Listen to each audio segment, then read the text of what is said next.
saudaraku yang terkasih dimanapun berada, saya menyampaikan sebuah renungan singkat yang bertemakan suka damai, merdeka. Saya membacakan satu ayat firman Tuhan dari kitab Mazmur pasal 37 ayat yang ke-37. Perhatikanlah orang yang tulus dan lihatlah kepada orang yang jujur, sebab pada orang yang suka damai akan ada masa depan.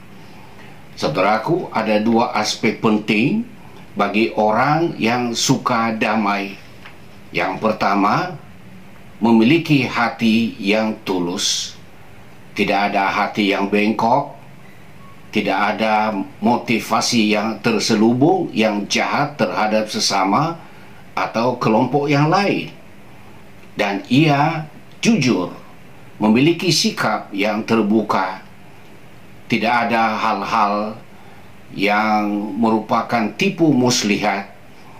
Dan menurut firman Tuhan, orang yang memiliki ketulusan hati dan kejujuran, itulah orang yang suka damai.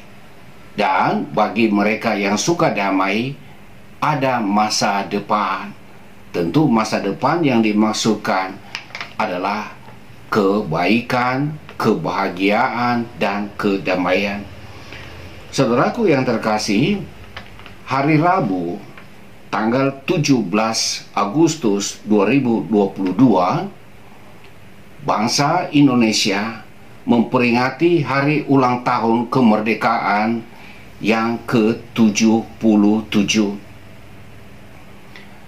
Sejarah mencatat bahwa Belanda menjajah Indonesia selama 350 tahun dengan menggunakan politik divide et impera, yaitu politik adu domba, dengan mengadakan upaya memecah belah. Dan sesudah terjadi perpecahan, dengan mudah ia menguasainya. Keampuhan politik divide et impera telah dibuktikan oleh penjajah sehingga menguasai Indonesia selama 350 tahun. Setelah kita merdeka 77 tahun, kita tak boleh melupakan sejarah, dan kita harus waspada terhadap politik divide et impera yang bisa datang dari dalam diri sendiri, dari dalam negeri, dan juga kemungkinan dari luar negeri. Demi mencapai misi tertentu, orang atau kelompok akan menggunakan politik divide et impera. Umumnya mereka menggunakan hal-hal yang sensitif, yang mudah membakar emosi, yang bisa menimbulkan gejolak dalam masyarakat. Dan ini dianggap sebagai senjata yang ampuh untuk memecah belah. Hal-hal yang dapat digunakan bisa dari sisi agama. Dalam agama bisa orang melemparkan hoaks atau pernyataan-pernyataan yang bisa menyinggung perasaan kelompok yang lain. Apalagi di Indonesia, keberagaman agama adalah merupakan kenyataan. Dan orang yang memiliki politik divide et impera, ia bisa melihat keberagaman di dalam agama ini sebagai suatu ruang yang mudah untuk dibakar dengan hal-hal yang bisa memicu ledakan emosi pihak tertentu. Bisa juga menggunakan hal-hal budaya. Ketika orang atau kelompok tertentu menghina dan merendahkan budaya sesama anak bangsa. Dan ini bisa menimbulkan amarah, karena tidak ada seorang pun yang ingin direndahkan atau dihina. Bisa juga menggunakan hal-hal yang terkait dengan ekonomi.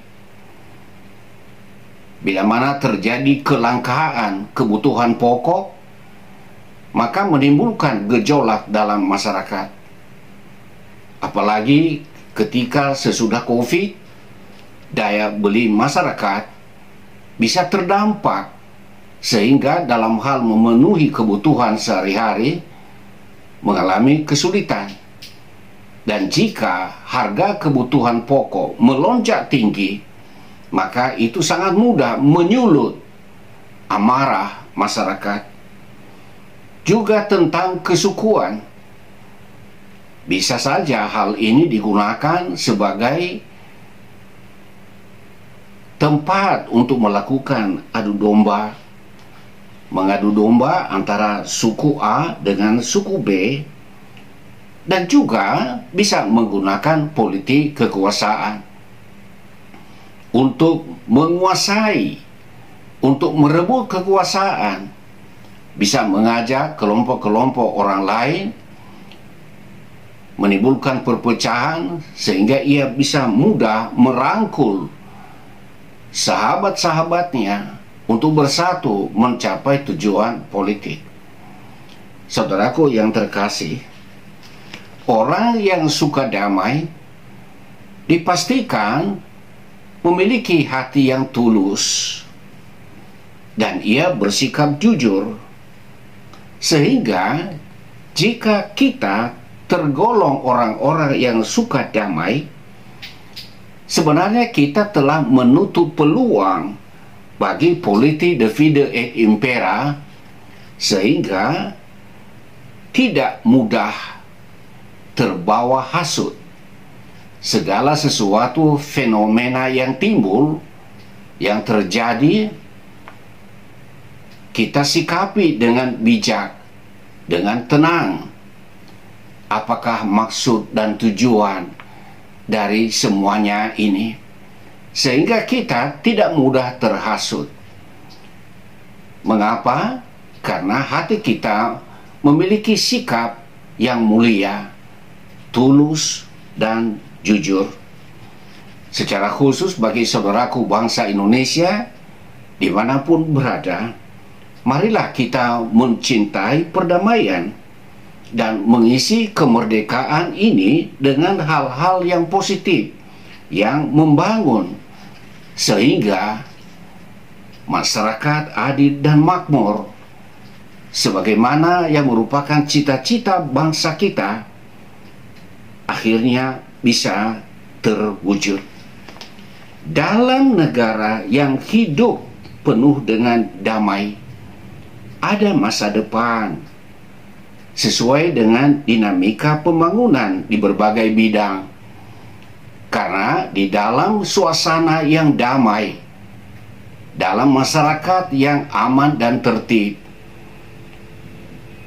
potensi-potensi pembangunan yang ada akan membawa kemajuan dalam berbagai bidang, sehingga kita, anak dan cucu kita, akan menikmati kehidupan yang berkualitas, yang ditandai dengan hidup dalam kemakmuran, dalam kedamaian, dan kebahagiaan.